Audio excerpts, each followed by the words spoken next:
Welcome, everybody, to another episode of the At the Pylon podcast. Alongside Chandler Betts, my name is Nick Antonakas. What's up with you this morning, Chandler?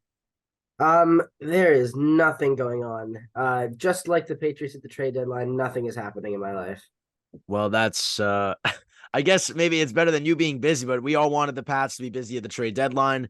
You all obviously saw that if you checked out our live stream on our Instagram at.the.pylon. Go follow us there if you haven't already. We had a full live recap to the NFL trade deadline on Tuesday.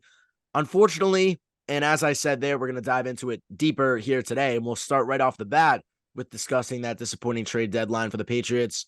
Obviously did not go the way many Patriots fans or analysts wanted it to go, as the Pats not only don't buy in on any players, but they don't sell out. They do absolutely nothing at the trade deadline. So, Chandler, we kind of already had our raw reactions to it on the live stream, but why don't you just kind of give your overall assessment to your sheer disappointment in New England for doing absolutely nothing?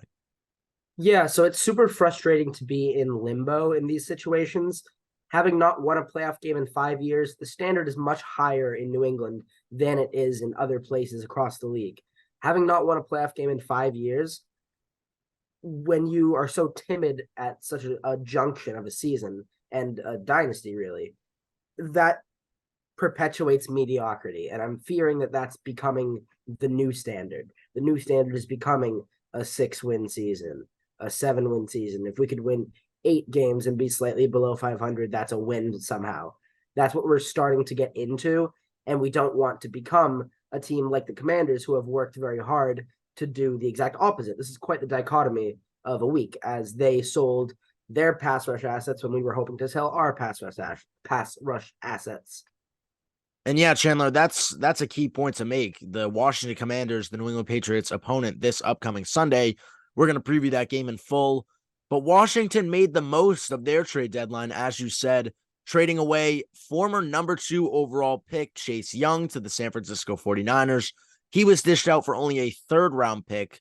And then also Devontae Sweat getting sent over to the Chicago Bears for a 2nd-round pick. 2 of their most elite pass rushers no longer on the squad. It seems like they're committing to another tank this year, which obviously, even though I believe that they've played better than the Patriots at points throughout this year, Sam Howell looked really promising last week against the Eagles. We'll talk about that again, but they're still committing to turning it around and trying to make a further push next year, as mediocrity is not enough for Washington to even consider continuing to push this year. And like you said, it's a bit of a dichotomy here that New England just did nothing when debatably they're in a worse circumstance, not only positioning wise, being at a 2-6 record compared to Washington's 3-5 record, but they're in a tougher conference and a tougher division. New England just is holding on to some sort of hope that neither you or I can see in this circumstance. Yeah, it's actually fascinating how similar these two teams are. The Commanders are on pace to set the record for the most amount of allowed sacks in a season, and the Patriots had the lowest pass block win rate of the entire year. We both have coaches who are very old. Excuse me. If we harken back to the Super Bowl in 2004, this is the coaching matchup: Ron Rivera versus Bill Belichick. Yeah. This I was it. I think so. Yeah. Yeah. I Right. want to say. He was Yeah. the What he he was the was he the Panthers. Panthers coach at that time? Maybe I'll not. look it up. You keep talking. Whatever. Besides the point. These are two old coaches. That's essentially my point. And they're at a junction. The big difference is that. Gee, hold on. Yeah, wait, no, he came in 2011. Okay, I was gonna say, because I thought he was with the Bears. Right when I said that, I knew I was wrong. No, it's all good. But besides the point, he is old. That is the bigger point that I'm making. A coach that has made a Super Bowl. We'll say it like that. And the big difference that I see, the really only difference, is that Sam Howell has ebbs and flows, which at least he has ebbs when Mac hasn't had any this year. And they have a new owner. Their new owner group is Josh Harris is his name. He's also a partial owner in the 76ers. They have a team that understands that their long-term vision is long-term and not short-term. This current iteration of both teams are frankly very not good. And they are acknowledging that by getting rid of Montez Sweat and getting rid of Chase Young, who, interestingly enough, I just saw today, apparently was a bit of a problem in the locker room or a problem on plays, saying Really? that he wouldn't follow plays and would instead deviate to try to create like splash plays, I think was the direct quote, Wow. which I found very interesting. But he is obviously one of the most talented pass rushers in the league, and they had such depth at pass rush as we did as well. They traded, of course, Sweat and Chase Young, but they still have Casey Toohill, who has 4 sacks this year out of Stanford a few years ago, and interiorly they still have Deron Payne and another very good player whose name is completely slipping my mind right now, who is the one that I probably shouldn't be forgetting because he's better. But yeah, the Commanders. Jonathan Allen. Am I right in saying that? Oh Jonathan yeah, Allen? I think so. Yeah, baby. Yeah, it Yeah, sounds familiar to me. yeah, there you go. Yeah, Jonathan Allen out of Bama. Yeah, excellent. They have still a very strong defense. They also have Jamin Davis, Khalil Hudson, very strong corners, Emmanuel Forbes, other players. They still have a really good defense, and their defense actually resembles what our defense could have been had we made some trades. These teams are very similar. It's going to make this an interesting game, and we also have interesting holes, the same holes, so it'll make an interesting look back point, reflection point for the draft upcoming. Yeah, and that's definitely an interesting point to add there. But before we move on to this next subject that we have tying these two teams together, I want to say one thing about the similarities between the depth on the pass rush on both sides, both New England and Washington. In the event that Washington traded away their 2-star pass rushers in Young and Sweat, that actually coincidentally, I guess, sort of set the market value lower. Yeah. That's the saying right now. It's set the market value lower than what a lot of people were thinking. Obviously, Chase Young going out for a 3rd-round pick was a little bit surprising to many of us who saw that trade unfold late on Tuesday afternoon. But obviously, he was in a contract year. Like you said, those developing problems out of the locker room were definitely something to consider. But in this former number 2 overall pick going for a 3rd-rounder, it kind of brought back down to earth the value of Josh Uche. Now, a couple weeks ago, we were talking about the possibility he would be shipped out to Jacksonville. That's what the Athletic was saying. Proposed trade Uche to the Jaguars for a 2nd. So on paper, that looked great to us at the time, as Uche was a former 2nd-round pick. We're getting back what we used to draft him, basically. But following the Chase Young trade, at least I was on the boat of, all right, he's not nearly as effective as Young, nor is he holding as much weight to make it seem better just because of his situational pass rush abilities. So in considering that, you would have to take maybe like a 4th-rounder for a guy like Uche. Now, in saying that, if I was in charge of the Pats, I would have taken that offer. I would have taken a 4th-rounder.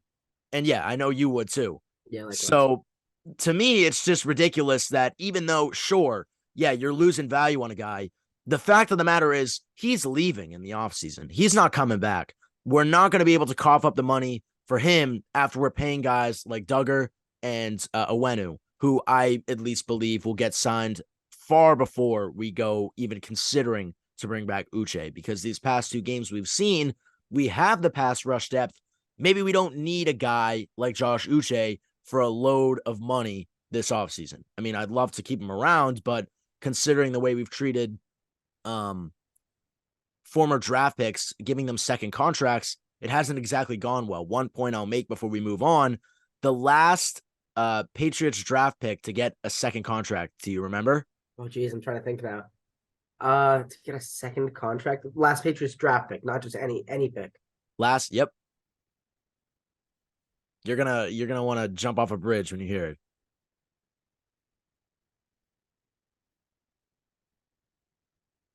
Is it Trent Brown? No.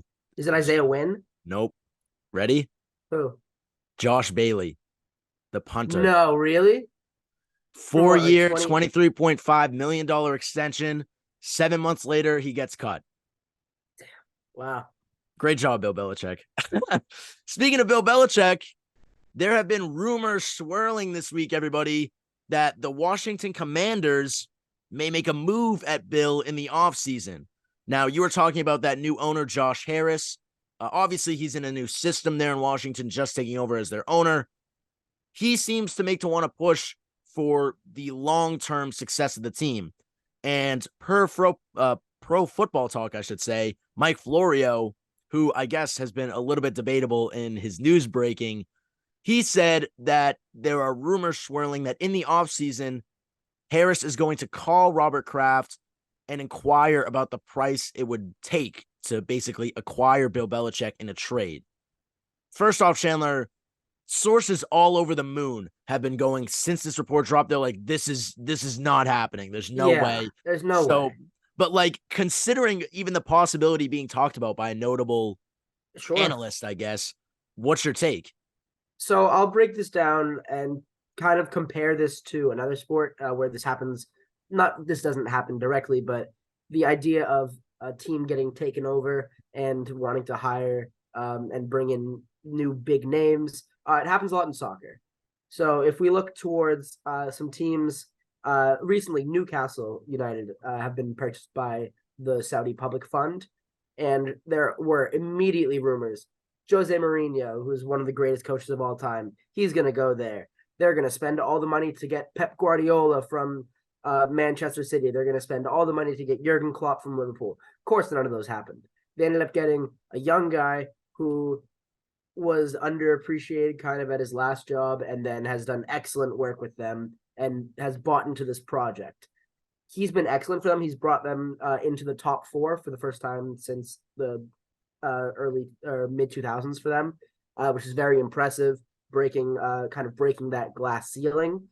But there's still that lingering thought that once somebody better becomes available, that they're going to get rid of him to then go get someone of that upper echelon.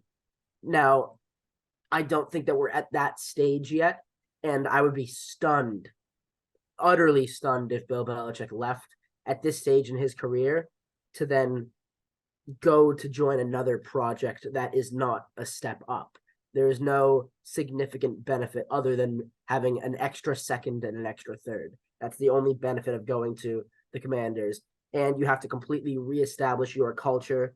Not that would take him especially long because he's shown how successful he is, but you have to completely start from the bottom up. Unless there is serious beef between Kraft and Belichick that we don't know about or that we semi-know about but are undervaluing, I don't see this as ever being possible. If it was possible, though, it would probably be at least a first-round pick, considering that Sean Payton went for a first-round pick last year. It might even be 2 first-round picks. And if you tell me you're going to give me 2 first-round picks from a not very good team for Bill Belichick, I'm not necessarily saying no. I'm not saying yes necessarily, but I'm not necessarily saying no. That would be a tough decision for me if I was in Kraft's shoes. It's heart versus head. And exactly. That's the only reason I want to hold on to Belichick is just because of the history. He should retire a Patriot. However, he should. I mean, we saw it with Brady, bro. We saw it with Brady. Even if we had paid him the money to stay, who's to say we would have won another Super Bowl? Probably not. Of course. But regardless, it just stung so bad to see him go to Tampa Bay and win there. God forbid Belichick, I don't believe he would have nearly as big of a shot to win in Washington as Brady did in Tampa Bay. But still, even that possibility that might happen, I think I'd probably just retire being a Patriots fan right here. That would be tough.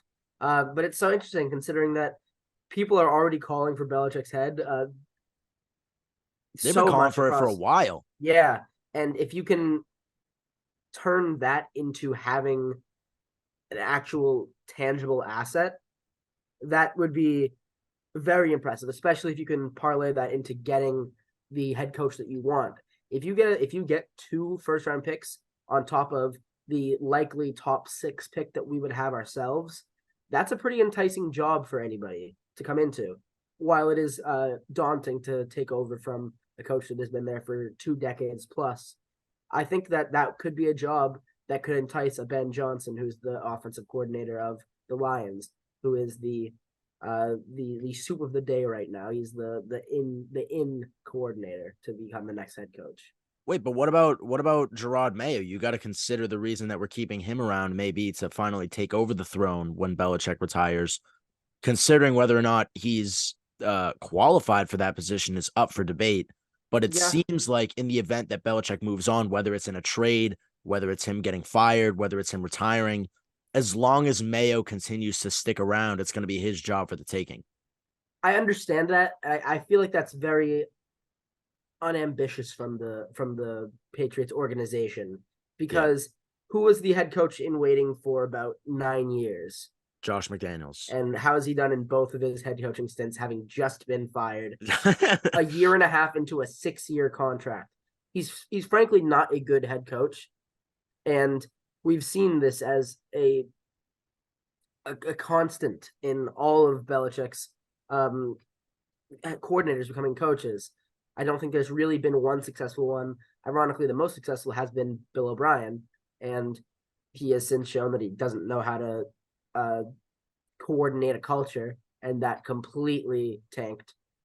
And putting our faith into he's like I don't even he is a good defensive coordinator, but he's not even exclusively the defensive coordinator. We also Yeah, have he's not Steve he's not Belichick. even he's not even our defensive coordinator. He's our assistant head coach, whatever that's Yeah, supposed to how be. can It's how can basically a you pay raise to do the same job you're doing last year just to keep you around. exactly how can you put complete faith in somebody who has never actually proven themselves? Even Yeah. like it's interesting because you have different uh, coordinators that become head coaches. You have your offensive coordinators that become head coaches, like a Sean McVay, like a Zach Taylor, like very likely a Ben Johnson after this season. And you have your defensive coordinators like a Ron Rivera. You have like a Bill Belichick. And then you have your special teams coordinators like John Harbaugh. These are really interesting that each one has different traits. Assistant head coaches tend to not be one of those. He doesn't have a position group that he leads. He just stands to the right of Bill Belichick, and that's what He's he like his right does. hand man, And I literally. don't like the idea of having a completely unproven commodity be the head coach just because he was a player and he was here for sitting under Bill Belichick. We've seen that doesn't necessarily mean anything. Regardless of whether or not Belichick sticks around, whether he gets traded, whether he retires, whether he gets fired, whoever the next Patriots head coach is will mean a lot to their future. But Yeah, in addition to that, another gotta hit him big the factor pick. of our future is going to be this upcoming draft. Gotta hit him the pick. Chandler, why don't you talk to us this week about your selective rookie that we're going to be taking a deeper dive into? All right, let's do it. So we have out of Notre Dame, Joe Alt, one of the coolest names because his nickname is Control Alt Delete, which is pretty Damn, all that is time. cool. And he deletes some offensive line, some defensive line. He is very, very large. He is 6'8", 322 pounds. He is huge. He was a tight end in high school, a 3-star recruit, and has only recently moved to play left tackle. He came in as a true freshman, wasn't expected to start because Notre Dame also recruited the number one left tackle prospect in his high school class. Tackle prospect gets hurt. Joe Alt comes in, hasn't looked back since. He's been one of, if not the best offensive lineman in college football since his sophomore year. He's a junior right now. He was the number 2 PFF graded offensive lineman across all positions, and tackle is the hardest to grade, of course. The hardest. It's easier to get an interior lineman high grade, Yeah. like John Michael Schmitz, who I believe was like a 6th-round pick, and he was last year's highest rated player in the offensive line. But Joe Alt is huge. He is fast. He's probably going to run around a 4.9, which at 6'8", 322 is incredible. That's Whoa. it's not quite as good as a Mekhi Becton. Mekhi Becton was the real Mm. physical specimen. I believe he ran like a 4.8 at 6, around the same weight. But he has great feet. He's not exactly a road grader. Like he's not going to knock somebody over, but that's not necessarily what I'm looking for in my offensive lineman. He still has things to work on. His feet, while they're quick, they could use a little bit more precision. But all in all, Notre Dame produces really strong offensive linemen. Just recently, Quentin Nelson, coming out of Notre Dame, he was originally being like, oh, why is he getting picked sixth? He's a guard. Guards aren't as highly valued. He's proven that he's an excellent player. And left tackles are highly valued. It's going to be interesting because this year there are 3 top players at the offensive line position. It is Joe Alt, it is Ole Fashanu out of Notre Dame, out of Penn State, and it is J.C. Latham, I think is how you pronounce his last name, out of Alabama. I've seen all of them ranked across. I've seen all of them at 1, all of them at 2, all of them at 3. I think that Joe Alt might be the guy. I think that he is the one. That is subject to change, of course, but I think that it's him and it's Fashanu as the top 2. Alt is huge. He is going to be a really important piece for a team. He's being considered the top offensive line prospect since Penei Sewell, like I talked about last week. And for both the Patriots and the Commanders with horrible offensive lines, he would be an excellent pick. Where do you project him going around, Chandler? And if you have a pro comparison to any offensive lineman, why don't you dish it out? I wouldn't be able to make one. Yeah, but... I'm not as good with comparing to offensive linemen. He obviously, I would say just off the top of my brain, Mekhi Becton, in terms of his draft, coming out of the draft, not his actual production, because Becton has been so injury prone, and I don't necessarily see that with Joe Alt. But where I expect him going in the draft, I think he's pretty much a locked in top 10 player. That is subject to change. He could go as high as 5, maybe as high as 4 even. I think that looking at it immediately, it's probably going to go quarterback, wide receiver. Though I have actually, interestingly enough, just seen that on somebody's, I don't know whose it was, but somebody who's reputable mock draft has just put Drake May at number 1 instead of Caleb Williams. Whoa. So we're starting to get to that point. I'm a big subscriber to what's called prospect fatigue. It means that once somebody has been so good for so long, you start to try to find faults where there aren't any. So I think that that's what we're seeing right here. I think Caleb Williams is still number 1, but just something to monitor.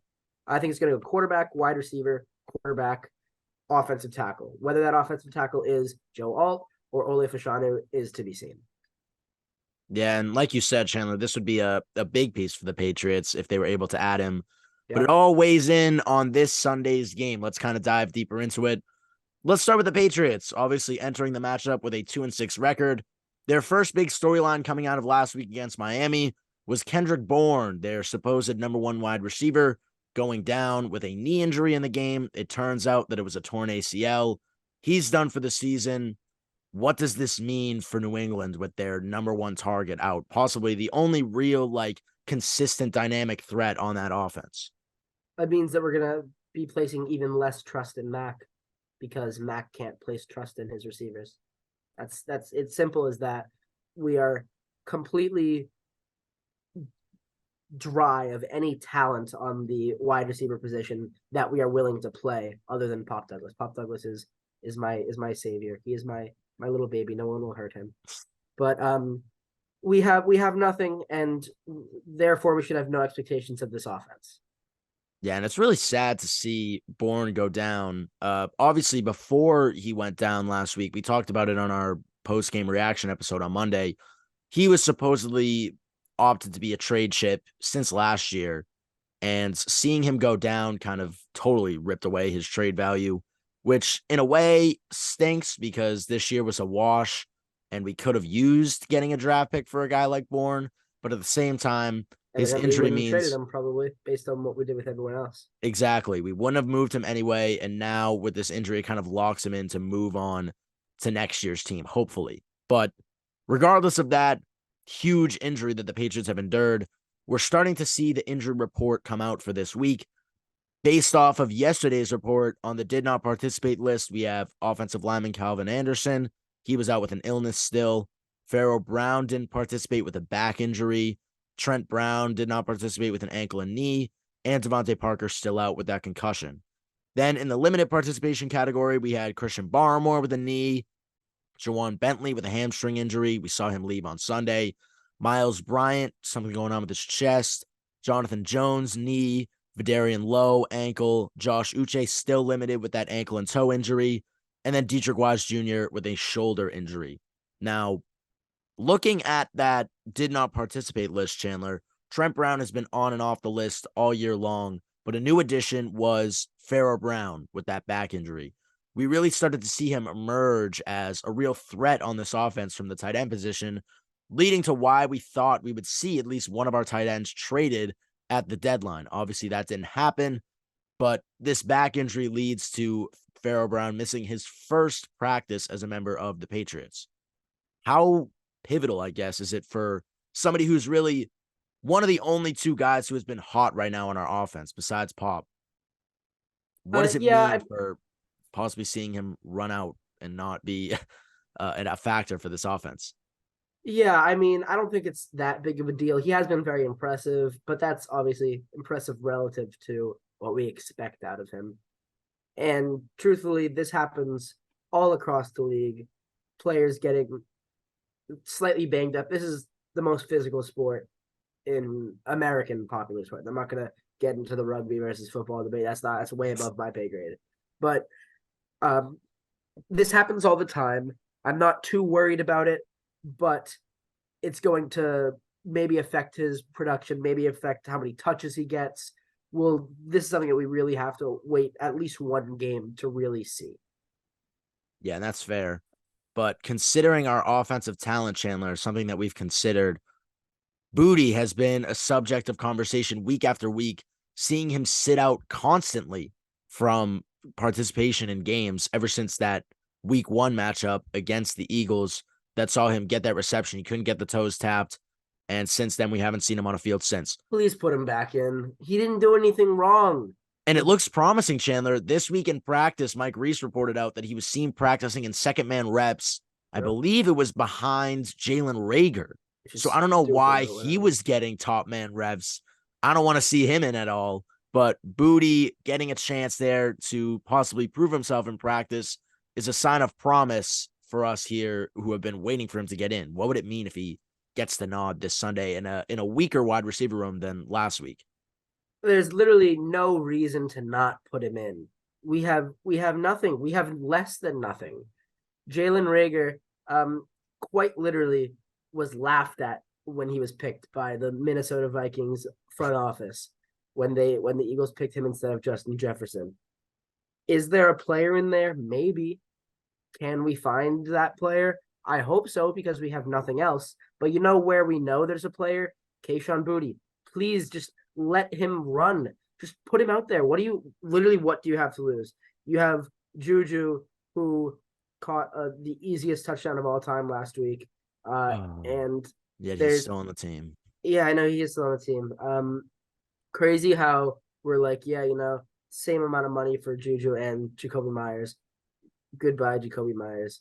That's wild. Yeah, we really messed up there, huh? Besides the point, I have resorted to looking through Spotrac for their wide receiver free agents, and sadly, I'm noticing that it's not updated because every single one of these has signed to a team.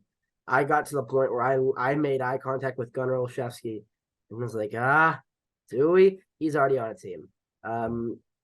Literally everybody. Damiere Byrd, would love to have him back. He was a star with Cam Newton. He's on a team. Everybody is gone. Even I brought up last week, Christian Wilkerson. I was like, where's he at? He's on the Raiders. Yeah. What about this guy? What about the guy that started the beginning of the end for Aaron Rodgers? And we could sign Jake Kumaro, the guy who Aaron Rodgers started to go to bat for with the front office when they cut him and he went to Buffalo and never played in Buffalo. But Rodgers was for some reason really pissed that they got rid of him. Wow. He's probably better than what we have. Sure, I'll take him. We have nothing. Christian Wilkerson is also on this list, but he's on a team. Ty also on a team. Bring in Andy Isabella. Let's do it. UMass, come on, here we go. Bring it in. He's the most electric player we would have. Jeez. Regardless, on the Commanders side of things, as we were talking about at the top of the episode, they have weapons because they drafted well. They have Terry McLaurin, who we could have picked, and they also have Jahan Dotson, who's pretty good. They do have weapons on offense. They do have weapons on offense, but their defense has taken a huge downgrade since the trade deadline. Obviously, with Young and Sweat on their way out, their pass rush is not nearly as effective as it was before. What kind of weight is this going to have on Mac Jones, who has struggled all season long with having to deal with pressure? Will it maybe mean a break for him this week? Definitely not a break. It's going to make it easier, don't get me wrong, because Montez Sweat was tied for second in the league for tackles for losses, and Chase Young is somebody that you have to consider. Both of them are players that you should have to double pretty much every play. You obviously can't, but you should consider it. They have a lot of depth, like I've been talking about. Casey Toohill, who I'm a big fan of, sitting behind Sweat and Young, he already has 4 sacks this year. He's on pace to probably get a little uptick. I would think he'll probably end with about 9-10 sacks, which is a good performance. They also have very strong interior, so that will stop our run game pretty effectively if we can't win in the trenches. And they're still pretty young and deep at other levels. I finally remember the name of the other cornerback I was trying to think of, Benjamin St. Just. He's pretty good. Oh, yeah. Yeah, out of Minnesota. And he couldn't cover AJ Brown for anything yesterday. He could not. But then again, this season nobody can. He's got 6 games in a row with over 100 yards. He is having the best form of his career right now, and it's very nice to see because we already played him. We don't have to deal with him again. I can passively be a fan. Talking about that game last week, Chandler, the Commanders put up a great fight against the Eagles. Yeah, they always do. A leading charge of that sort of effort to possibly knock off the NFC reigning champions was Sam Howell. He played incredible. 4 touchdown passes. I think he had over 300 yards passing. 397. Yeah. Oh, almost 400. Yep. Oh my God. More than Mac has ever thrown. Look at that. And it was against the Eagles. This season, he's done it twice. He's thrown more than Mac Jones twice. What's the key to stopping him this Sunday? You have to make him turn the ball over. That will be one of my keys. A little spoiler alert, but you have to make him play like he did against the Bills. Against the Bills, he had 170 yards, no touchdowns, 4 picks. He will give you some. He's had an interception in most of his games this year. He's only had 3 clean games out of the 8, I believe. 8 games, 9 games, 1, 2, 3, 4, 5, 6, 7. 8 games. He's only had 3 clean games. He's thrown a pick in all the other ones and 4 in one of them. He's still a very good quarterback, and I've notably been a fan of his for a while. He was originally going to be a first-round pick coming out of North Carolina, lost all of his players going into his senior year because he decided to stay. He lost Javonte Williams. He lost Michael Carter. He lost his top 3 receivers, and then everyone's like, oh, he fell off. Yeah, obviously he fell off. He didn't have any good players to throw to. So he ended up slipping to, I believe, the 4th round. And I would have loved us to take him because I thought that he still had that first-round caliber talent. And I think that we may be starting to see that now. He does have a bad game every once in a while, but he has a good game every once in a while. 4 touchdowns, 397 yards, 1 pick against the Eagles. Week before, 249 yards, no touchdowns and a pick against the Giants, though. Week before that, only 151 yards, but 3 touchdowns. The week before that, 388 against the Bears, 2 touchdowns and a pick. He's shown that he can sling the ball around. He's playing a lot like a Drew Bledsoe did for us. He's a true gunslinger in a league that there aren't many. And to stop a gunslinger, you have to make them throw interceptions. Yeah, and considering his offensive line in front of him, Chandler, he's played pretty well despite it being on and off. It's so bad. And that's a great point to make, Nick, because you know who else has an offensive line that we've been excusing as bad play all year? Mac Jones. Sam Howell stands in the pocket and he gets lit up more than literally anybody ever. And he's still throwing against the best pass rush, maybe now the second best pass rush in the league. He's still throwing for 397 yards. Mac Jones threw for 382, and that's his career high. Sam Howell. Wait, who was that against? The Jaguars, right? Was that rookie not year? Against the Vikings? Oh, no. Yeah, I thought he threw 400 yards against the Vikings. But anyway, we're running out of time. You said one of your keys was making Sam Howell turn over the ball. Talk about that more, and then your other 2 keys. Yeah, got to do it. My thing specifically, it's force 2+ turnovers because this offense, by this offense being us, not very good. We need to force turnovers. We need to win the field position battle. If you can force 2+ turnovers, I think we have a good chance to win this game. Do you want me to break my other keys down as well? Yeah, go for it. Cool. Protect Mac. We have injuries. They have trades. These defenses are essentially the same, except they got assets. We got injuries. If we can protect Mac, if we can give him a little bit of time, because he's still, even though we talk about how the offensive line has gotten slightly better, it's still really a schematic thing because he's still throwing the ball the quickest out of anybody in the league. If we can give him just a little bit more time to break that down and give our receivers, who frankly aren't very good, that little bit of extra buffer to get open, that will be really important. Third one, kind of similar to winning the field position battle, win the penalty battle. Don't shoot yourselves in the foot because we aren't good enough to do that. There are teams that are good enough to get behind and come back. Again, I'm in a very soccer mood right now. Liverpool, every single game we go down 1-0 and we still win because we're incredible. The Patriots go down 7-0 and we lose 38-7. This team is not good enough to get behind and win. Sometimes it's not even good enough to get ahead and win. But we need to start strong. We need to not shoot ourselves in the foot, and that is by starting by winning the penalty battle. Those are definitely three great keys, Chandler. And just for notes, Mac Jones actually threw, you were right, 382 yards, 2 touchdowns in that game against the Vikings last Thanksgiving. Possibly the promise game of Mac Jones's career was nothing compared to last week's matchup for Sam Howell. Yep. But regardless, my 3 keys. First off, for the love of God, play Kayshon Boutte. Please. Especially in a wide receiver room now that's so banged up and has so little promise with guys like Bourne gone, leaving guys like Parker and Juju as our potential wide receiver 2 behind Bob Douglas.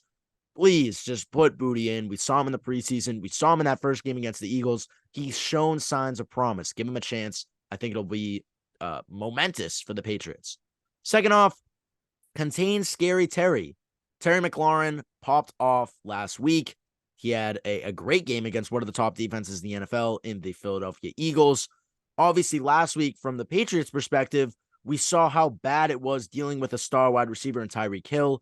He basically ripped the game away from us when we thought we had a chance of winning it. You got to contain their number 1 guy, and that guy is Scary Terry, so please lock him up. Third and final key, you got to get after you got to get after Howell. Why did I just call him Sam Howell? That's his name. Is it? Yep, Sam Howell. What is wrong with me? Got to get after Sam Howell. Shot clock. That's what's up. We're under the shot clock. Sam Howell, got to get to him. As you talked about, Chandler, turnovers are key for this guy, and they never come unless you're pressuring the quarterback. We saw last week against the Dolphins, although our pass rush was inconsistent, when we were getting to the quarterback, good things happened. Make sure that comes this week against Washington, and maybe we have a chance. Speaking of which, Chandler, minutes, 14 seconds left. Let's go. Who do you have? Okay, don't give me the Patriots. Give me the Commanders, 28-13. Bro, I mean, as much as I want the Patriots to lose this game for draft capital purposes, I think it's just like too good of a circumstance for them to lose, unless if they just really throw themselves back to week 4 status against the Cowboys. I'm picking the Patriots 24-14. Please lose.